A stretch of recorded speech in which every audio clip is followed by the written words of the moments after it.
Hello दोस्तों, स्वागत है आप सभी का हमारे यूट्यूब चैनल में। कैसे हैं आप सभी लोग ज़रूर बताइए और उम्मीद करते हैं आप सब अच्छे खासे होंगे और आपकी तैयारी भी ठीक-ठाक चल रही होगी। तो इसी क्रम में आज हम एलपी और टेक्नीशियन का पिछला पेपर लेकर आए हैं। जो रियल क्वेश्चन पेपर है वही हम करवा रहे हैं। आप में से बहुत सारे लोग पढ़ रहे होंगे, उन्हें पता भी होगा। तो आज ये 62 नंबर का पार्ट होगा। इसके साथ-साथ हमने एनटीपीसी और ग्रुप डी के भी पिछले साल के पेपर करवा दिए हैं कई सारे। तो इसी चैनल के प्लेलिस्ट में आप जाना, वहाँ पर रेलवे पिछले वर्ष का पेपर मिलेगा, वहाँ पर आप क्लिक करके उनको देख सकते हैं। ठीक है? फिर नीचे साइड जाएँगे तो आपको मिल जाएगा। अब बारी है उनके नेम लेने की, उनके नाम लेने की, जिन्होंने पिछली वीडियो में अपने-अपने कमेंट्स करे थे। तो उनके नाम इस प्रकार से हैं, टिप्पू राज ब्लॉग, रवि कुमार, फनी, अंकित गौतम, यदुवंशी कृष्णा, संदेश कैटे, टिप्पू कुशवाहा। इतने लोगों ने पिछली वीडियो में कमेंट करा था। अब इस वीडियो में जितने कमेंट्स आएँगे उनके नाम हम अगली वीडियो में पब्लिश कर देंगे। तो शुरुआत करते हैं आज की इस वीडियो की। लेकिन दोस्तों, आपको डाउट सबसे बड़ा रहता है कि सर हम एनटीपीसी ग्रुप डी की तैयारी कर रहे हैं तो और एएलपी की नहीं कर रहे हैं, तो क्या एएलपी वाला हम पेपर देख सकते हैं? जो बिल्कुल देख सकते हो। क्यों?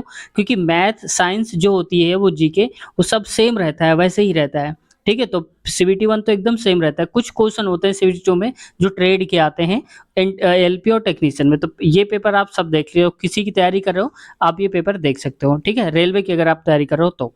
शुरुआत करते हैं वीडियो की। लेकिन दोस्तों, अब तक चैनल से सब्सक्राइब करके नहीं जुड़े हैं तो आपसे रिक्वेस्ट है, चैनल को सब्सक्राइब कर लीजिए और बेल आइकन दबा लीजिए ताकि जब भी हम वीडियो अपलोड करें आपके पास नोटिफिकेशन पहुंच जाए, आप उससे अपडेट होकर के वीडियो को देख सकें। उम्मीद है सब्सक्राइब कर लिया होगा। आज का देखो पहला क्वेश्चन है। इसमें कहा जा रहा है, कथन है कुछ गाड़ी घोड़ा गाड़ी है, और कथन 2 में कहा जा रहा है सभी गाड़ी ठेला गाड़ी है। देखो, जैसे जिस चीज़ में बोला जाए आप वैसे ही बनाते जाया करिए। तो मान लो मैं यहाँ पर बना लेता हूँ। अगर जहाँ पर कहीं पर कुछ वर्ड आ जाए तो आप याद रखना हमेशा, कुछ का मतलब होता है कि दूसरा सर्कल जो होगा वो सर्कल में कुछ इस प्रकार से होगा, मतलब एक दूसरे में टच हो रहे होंगे। जब कब आ जाए? कुछ वर्ड आ जाए। ठीक है?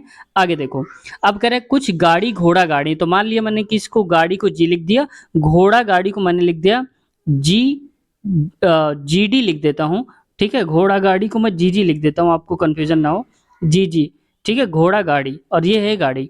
अब आगे देखो, सेकंड में क्या करा है, सभी गाड़ी ठेला गाड़ी हैं। तो सभी गाड़ी मीन्स कि जितनी भी ये गाड़ी है, ये वाली, ये तो घोड़ा गाड़ी है, इसको नहीं देंगे, ये वाली गाड़ी में आते हैं। और जब सभी वर्ड आ जाता है तो समझो कि सभी जिसके साथ लगा होता है वो गोला के अंदर हो जाता है पूरा पूरा। जैसे देखो, सभी गाड़ी, तो सभी गाड़ी का मतलब हो गया कि यहाँ पर जो एक सर्कल बनेगा ये वाला, ये ऐसे बनेगा। देखो, गाड़ी उसके अंदर हो गई सर्कल के। अब कह रहा है ठेला गाड़ी, तो ठेला गाड़ी को मैं लिख देता हूँ यहाँ पर टी जी, ठेला गाड़ी। ठीक है? ऐसे आप कुछ भी लिख सकते हैं, लेकिन आप याद रखना कौन सर्कल को हमने क्या बोला है। अब आते हैं निष्कर्ष में।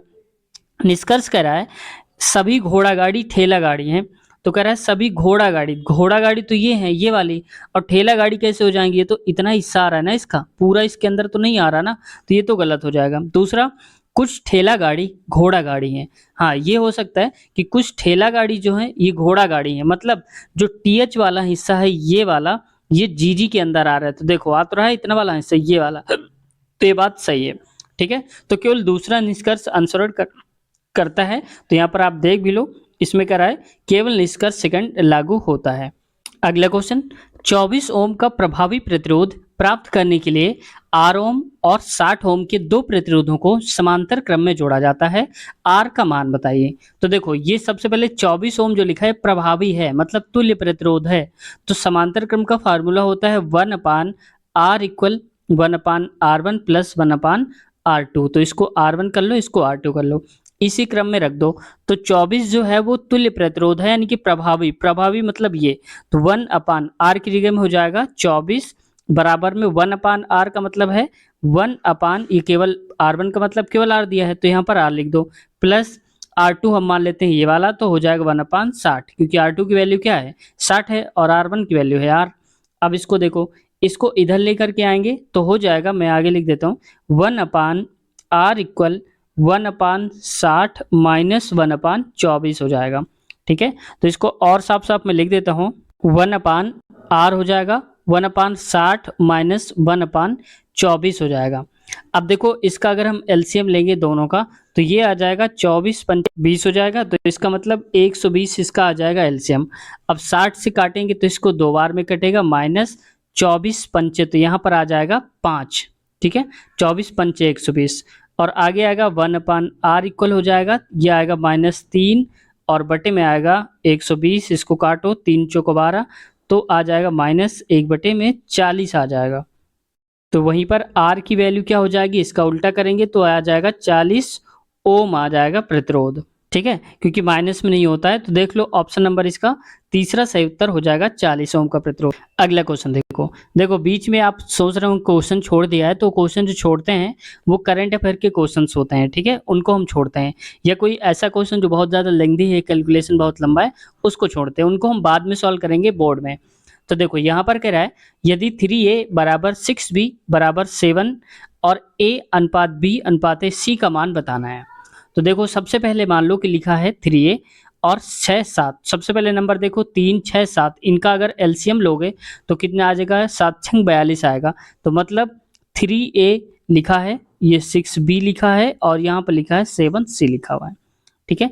अब एक काम करो आप कि इसमें से इसको भाग दे दो 42 से, तो ये हो जाएगा 42, 42 से भाग क्यों दिया, क्योंकि ये एलसीएम है सबके लिए, ये अनुपात है, तो अनुपात में ये कट जाता है, कोई फर्क नहीं पड़ता। तो इससे इसको काटोगे तो आ जाएगा a अपान में, ये आ जाएगा 3 एकम 3, 3 चौक 12, फिर आगे यहाँ पर 6 से काटेंगे तो 6 सत्ते 42 7 आएगा, और 7 से काटेंगे 7 छंग 42, इतना 6 आ जाएगा, ठीक है। अब देखो यही अनुपात पूछा था ए बी और सी का, तो ए का अनुपात कितना है 14, बी का 7 और इसका सी का 6, तो 14 7 6 सही उत्तर हमारा हो जाएगा। तो देख लो 14 7 6, राइट ऑप्शन नंबर हमारा बी सही उत्तर दिया है। अगला क्वेश्चन, निम्नलिखित में से कौन सा असम का लोक नृत्य है। तो ये बागुरुम्बा जो है ये असम का लोक नृत्य है, ये थोड़ा सा नया लग रहा होगा क्योंकि ये बहुत कम देखने को मिलता है। तो बागुरुम्बा असम का लोक नृत्य है। गिद्दा तो आप जानते होंगे पंजाब का है, और लेजिम कहाँ का है, अगर आप में से किसी को पता है तो आपको बताना है कि लेजिम कहाँ का लोक नृत्य है। चाहे तो आप गूगल का सहारा भी ले सकते हैं क्योंकि आपको याद भी हो जाएगा अगली बार के लिए। अगला क्वेश्चन है, यहाँ पर कहा जा रहा है एक गोली 0.2 सेकंड में 90 मीटर की दूरी तय करती है, इसकी चाल किलोमीटर प्रति घंटे में ज्ञात कीजिए। तो हमें पता है कि चाल बराबर होता है, मान लो चाल बराबर होता है दूरी और बटे में होता है समय, ये फार्मूला होता है। अब चाल कितना करना है, हमें निकालना है। अब दूरी देखो कितना है 90 मीटर, तो 90 लिख लो, और इसके बाद ये सेकंड है क्योंकि अभी मीटर पर सेकंड निकाल रहे हैं, बाद में इसको कन्वर्ट कर देंगे किलोमीटर में, और नीचे आ जाएगा 0.2। अगर 0.2 लिखते हैं, यहाँ से पॉइंट हटाएंगे तो ऊपर एक 0 बढ़ेगा, मतलब कि 900 बटे में 2 आ जाएगा। इसको काटोगे 2 चौक को 8, 2 पंचे 10, यानी कि 450 आ जाएगा। ये जो 450 आया है ये स्पीड है, लेकिन किस में, मीटर पर सेकंड में। अगर आपको याद होगा चाल और दूरी जो हमने चैप्टर पढ़ाया था मैथ में, उसमें हमने पूरा डिटेल से बताया था। अगर आपको नहीं पता है तो एक बार देख लेना, पूरा चैप्टर ही क्लियर हो जाएगा, ठीक है। हम इसकी वीडियो की लिंक इसी वीडियो के नीचे आपको मिल जाएगी, इस चैप्टर की लिंक। अब देखो आगे 450 लिखा है, तो मैं यहाँ पर लिख देता हूँ 450। अब उसको करना है किसमें, किलोमीटर पर सेकंड में, तो ये हो जाएगा 18 बटे में 5। अब इसको काट दो आप, 5 एक कम 5 हो जाएगा, 5 45 हो जाएगा, और यहाँ पर देखो 90 गुणे में 18 हो जाएगा, ठीक है। अब देखो 18 निन्या 162 हो जाएगा, तो 162, एक जीरो बच रहा है, जीरो लगा दो, यानी कि 1620 किलोमीटर प्रति घंटे हो जाएगी इसकी चाल। ऑप्शन नंबर चौथा सही उत्तर हो जाएगा। अगला देखो नेक्स्ट, ये भी क्वेश्चन है और इसमें कहा जा रहा है निम्नलिखित में से कौन सी गैस अत्यधिक जहरीली, गंधहीन, स्वादहीन और रंगहीन है। देखो इनमें से अत्यधिक की बात हो रही कि सबसे ज़्यादा, तो ये कार्बन मोनोऑक्साइड होता है, जो CO होता है कार्बन मोनोऑक्साइड, वही क्या होती है, जहरीली भी होती है, और गंधहीन, इसका कोई गंध नहीं होती है, इसका कोई टेस्ट भी नहीं होता, और इसका कोई कलर भी नहीं होता है ये, और लेकिन जहरीली बहुत ज़्यादा होती है। समझ रहे हो कितनी डेंजरस होती है, ना दिखेगी ना महकेगी, ठीक है, लेकिन जहरीली हो जाएगी, तो सावधान रहना आप लोग, ठीक है। आगे देखो क्वेश्चन में नेक्स्ट, देखो इसमें है ए ने बी से कहा, मतलब मान लो कि कोई ए व्यक्ति होगा, बी से कह रहा है कि आप मेरे पति की बहू के बेटे हैं। अब अगर कोई मान लो, अपने आप को सोच लिया करो, अपने आप किसी रिलेशन में सोच लिया करो, जैसे कोई बोला जा रहा है तो अपने आप को रख के देखा करो, तो जल्दी आप सॉल्व कर पाएंगे। अब इसमें क्या कह रहा है, आप मेरे पति की बहू के बेटे हैं, तो पति की बहू बेटे मान लो कि कोई बी रहा होगा। अब बी के बाद क्या होगा कि इसका कोई ना कोई बेटा होगा, जो इस ठीक है, बेटा रहा होगा कोई, मान लो बेटा है, इसकी कोई वाइफ रही होगी, फिर इनका कोई बेटा रहा होगा ये, तो बताना ये है, ये वाला हो गया ए। अब कह रहा है कि ए और बी में क्या संबंध है, तो देखो ज़रा, अब उसके बेटे का बेटा है कौन, ए, तो क्या कहेंगे हम इसको, जो बी है वो ए का नाती होगा, पोता होगा, कुछ होगा, तो ऑप्शन नंबर इसका दूसरा राइट आंसर हो जाएगा, बी ए का नाती या तो पोता होगा। ठीक है, बेटा भाई नहीं होगा और पिता नहीं होगा, बेटा तो ये होगा, ये खुद ही होगा ना उसका बेटा जो बोल रहा है। अगला देखो, नेक्स्ट क्वेश्चन में आते हैं। अगला है, निम्नलिखित में से कौन सा प्रथम श्रेणी के उत्तोलक का उदाहरण है। ये ग्रुप डी का रिपीटेड क्वेश्चन है, देखो एलपी टेक्नीशियन में पूछ लिया गया है, तो याद रखना क्वेश्चन रिपीट होते हैं, इधर से उधर घूमते रहते हैं। अब देखो, प्रथम श्रेणी का उत्तोलक कौन सा है, तो ये है कैंची। तो कैंची जो होता है प्रथम श्रेणी का हमेशा उत्तोलक होता है, और प्रथम श्रेणी के जो उत्तोलक होते हैं इनका मान हमेशा +1 भी हो सकता है और -1 भी हो सकता है, यानी कि 1 से ज़्यादा भी हो सकता है, 1 से कम भी हो सकता है, प्रथम श्रेणी के उत्तोलक। ठीक है, अब आगे देखो, एक पहिए का ठेला, एक पहिए का जो ठेला होता है, आप इसको बताना कौन श्रेणी में आता है। अब सरौता और क्रैकर जो है ये लिखा हुआ है, ये द्वितीय श्रेणी में आता है, और इसका मान हमेशा क्या होता है, ये 1 से ज़्यादा होता है। ठीक है, अब याद रखना आप। अगला क्वेश्चन देखो, नेक्स्ट क्वेश्चन में आते हैं। अगला है, डैश मैप रंग की तीव्रता या ग्रे संबंधी जानकारी को इस प्रकार की दिखावट प्रदान करने के लिए उभरता है जिससे वह सतह के ऊपर उठे हुए जैसे उभारदार अक्षरों में प्रतीत होते हैं। ये हमेशा होता है बम्प कहते हैं। ये देखो ट्रेड वाला क्वेश्चन है, इसको बम्प कहते हैं। आप में से जितने लोगों ने पढ़ा होगा इसके बारे में जानते होंगे, बम्प के बारे में। अगर आप में से किसी को नॉलेज है तो ज़रूर बताना कि ये बम्प होता क्या है। ठीक है, आगे देखो, नेक्स्ट क्वेश्चन में आते हैं। अगला है, निम्नलिखित में से कौन सी मूल इकाई नहीं है। तो मूल इकाई कौन सी नहीं है, ये होता है रेडियन, इसका कोई मात्रक ही नहीं है, तो ये मूल इकाई नहीं है, तो ऑप्शन नंबर हो जाएगा दूसरा सही उत्तर। अगला क्वेश्चन में आते हैं। नेक्स्ट क्वेश्चन देखो, इसमें है -100°C डैश फ़ारेनहाइट है। अब देखो, जब भी कभी सेल्सियस से फ़ारेनहाइट में चेंज करना हो तो आप एक फार्मूला याद रखना, C/5 इक्वल F-32/9, ये याद रखो आप। अब 100°C दिया है वो माइनस का, तो लिख लो यहाँ पर -100 और अपान में 5 बराबर आ जाएगा F-32 और बटे में 9। क्लियर। अब देखो, इसको अगर आप काटोगे 5 से तो ये कटेगा, 5 दूनी 10 यानी कि 20 बार में -20 आएगा। इसका गुणा इधर कराएंगे तो -180 आएगा, 9 दूनी 18, हाँ तो 180 आ जाएगा। तो F-32 बराबर 980 लिखेंगे, की जगह 180 लिखेंगे। ठीक है, ये हो जाएगा। अब f की वैल्यू निकालनी है तो इस 32 को इधर लेके आ जाओ, तो हो जाएगा f इक्वल लिखेंगे 180, तो माइनस का रहेगा, या मैं इसको पहले लिख देता हूँ 32 रहेगा, क्योंकि ये प्लस हो जाएगा, इधर आएगा, पहले माइनस था, माइनस का 180। अब इसमें से घटा दो। अब देखो, बड़े नंबर को हम घटाने हैं छोटे नंबर से, तो हमेशा माइनस का साइन आएगा, जो बड़ी वैल्यू होती है माइनस लगा दिया। अब देखो, इसको करेंगे तो 10 में से 2 गया तो आएगा 8, और यहाँ पर जाएगा 7 में से 3 गया तो आएगा 4 और 1, यानी कि -148 डिग्री आएगा, जो सही उत्तर हो जाएगा -148, यानी कि ऑप्शन नंबर पहला ही सही उत्तर हो जाएगा। अगला क्वेश्चन देखो, नेक्स्ट क्वेश्चन में कह रहा है, कोई संख्या 36 से बढ़ने के बाद अपने 109% के बराबर हो जाती है, तो वह संख्या क्या है। देखो, इसको बेहद आसान तरीके से कैसे समझेंगे। कोई संख्या कह रहा है 36 से बढ़ने के बाद 109 हो गई है, तो इसका मतलब पहले रही होगी 100%, क्योंकि कोई जो संख्या होती है अपने आप में 100% होती है। अब वो बढ़ करके हो गई है 109, तो कितनी बढ़ गई, 9% बढ़ गई है। अब हमारे हिसाब से 9% बढ़ गई है, क्वेश्चन के हिसाब से 36 बढ़ी है, यानी कि परसेंटेज में 9 बढ़ा है और रियल में बढ़ा है 36, यानी कि 9% की वैल्यू हो जाएगी 36, तो 1 की वैल्यू क्या हो जाएगी, 9 चौक 36 4। अगर 1 की वैल्यू हो जाएगी 4, यानी कि 1% की वैल्यू 4 है, तो 100% की वैल्यू क्या हो जाएगी, 100 से गुणा करा दो, इधर भी 100 से, तो बराबर क्या हो जाएगा, 400 आ जाएगा। तो सही उत्तर हमारा हो जाएगा 400। देख लो, ऑप्शन नंबर दूसरा सही उत्तर हो जाएगा। अगला है, कौन सा खतरनाक पदार्थ फेफड़ों के कैंसर का कारण बन सकता है। तो ये अभ्रक के जो कण होते हैं, क्योंकि ये गलते नहीं, चिपक जाते हैं हमारी श्वास नली में, फेफड़ों में चिपक जाते हैं, तो ये होता है ऑप्शन नंबर तीसरा सही उत्तर हो जाएगा। जैसे कोयले की खनन में काम करने वाले जो लोग होते हैं उनमें रोग हो जाता है, कोयले खान में काम करने वाले जो लोग होते हैं लोग होते हैं। अगला है संविधान मसौदा समिति की अध्यक्ष कौन थे? तो यहाँ पर doctor B R Ambedkar, doctor Bhimrao Ambedkar. Option number दूसरा सही उत्तर हो जाएगा। नेक्स्ट, हर 2 साल में जारी की गई लिविंग प्लैनेट पोर्टल किस संगठन का प्रमुख प्रकाशन है? तो ये वर्ल्ड वाइड फंड जो होता है फॉर नेचर, ये हमेशा क्या करता है, जारी करता है कौन सा, लिविंग प्लैनेट रिपोर्ट हमेशा जारी करता है, लिविंग प्लैनेट रिपोर्ट को जारी करता है world wide fund for nature. अगला क्वेश्चन देखो, अगला क्वेश्चन है यदि 5x/2 माइनस 1/4 6x माइनस 5/2 बराबर 7/6 है तो x का मान बताना है। तो देख लेते हैं पहले इसको, मैं थोड़ा सीधा करके लिख देता हूँ। 5x अपान का हो जाएगा 2 माइनस 1/4 ब्रैकेट में लिखा है 6x माइनस 5/3 और इक्वल हो जाएगा 7/6।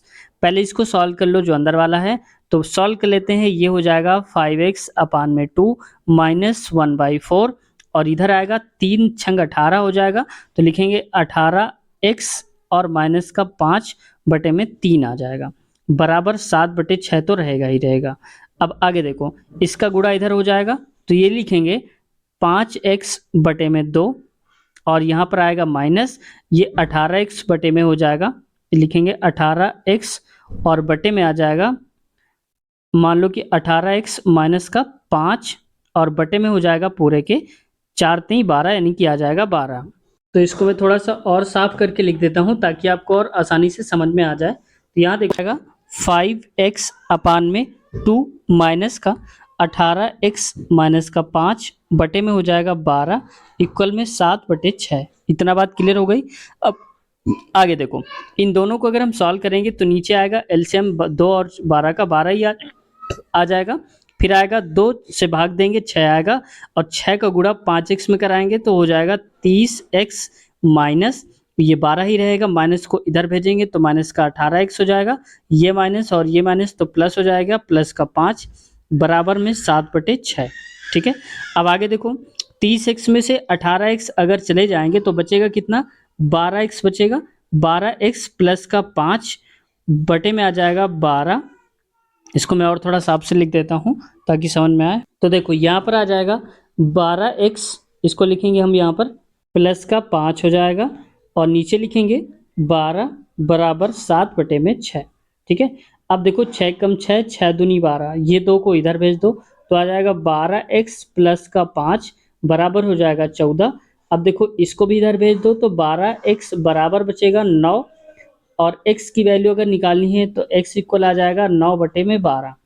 अब 9/12 काट दो, 3 त्रिका 9 3 चौक 12 यानी कि x की वैल्यू आ जाएगी, मैं यहाँ फिर से लिख देता हूँ इतना 9/12 को, तो x इक्वल हो जाएगा 9/12। काट दो इसको, 3 त्रिका 9 3 चौक 12 यानी कि x की वैल्यू आएगी 3/4। यही सही उत्तर हो जाएगा, ऑप्शन नंबर पहला वाला देख लो सही है। ये क्वेश्चन है, दी गई श्रृंखला में, ये देखो लिखा हुआ है, इसको थोड़ा इधर करता हूँ, दी गई श्रृंखला में लुप्त संख्या ज्ञात कीजिए। तो लुप्त संख्या में देखो इनके बीच का गैप कितना हो रहा है, धीरे धीरे करके वैल्यू बढ़ रही है, क्योंकि माइनस वाला जैसे मान लो कि -5 लिखा और कहीं पर -2, तो बड़ा नंबर कौन सा बोलते हैं, ये बोलेंगे। क्यों, क्योंकि माइनस में हमेशा उल्टा हो जाता है। तो वैसे ही देखो इसमें -1.3 से हो गया है -0.8, इसका मतलब 0.5 हम ऐड कर रहे हैं, इसमें से 0.5 सब में ऐड कर रहे हैं, तो 0.5 ऐड करा होगा, फिर इसमें से ऐड करेंगे तो मान लो कि -3 पॉइंट लिखा हुआ है 0 और 0.5 लिख दो, इसमें से इसको घटा दो तो देखो 0 कर दो, 5 में से 3 गया तो 2 आएगा, 0 ऐसे आएगा, तो 0.2 आ जाएगा। अब 0.2 यहाँ पर आएगा, जो भी हमारा आंसर होगा ऑप्शन चौथा।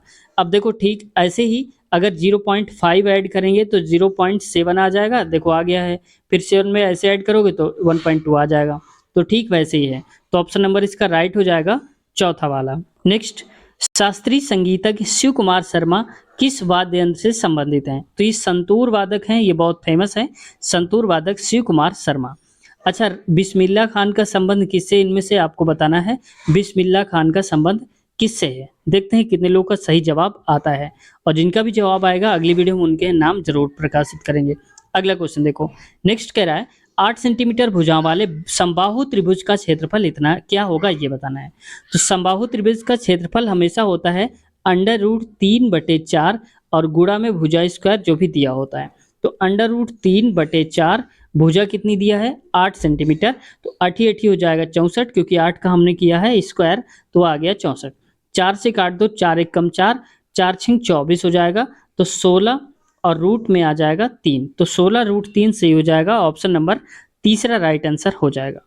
तो आज दोस्तों हमने 25 तक के क्वेश्चंस कवर कर लिए हैं और अगले पार्ट में क्वेश्चंस हम लेंगे नेक्स्ट पार्ट में।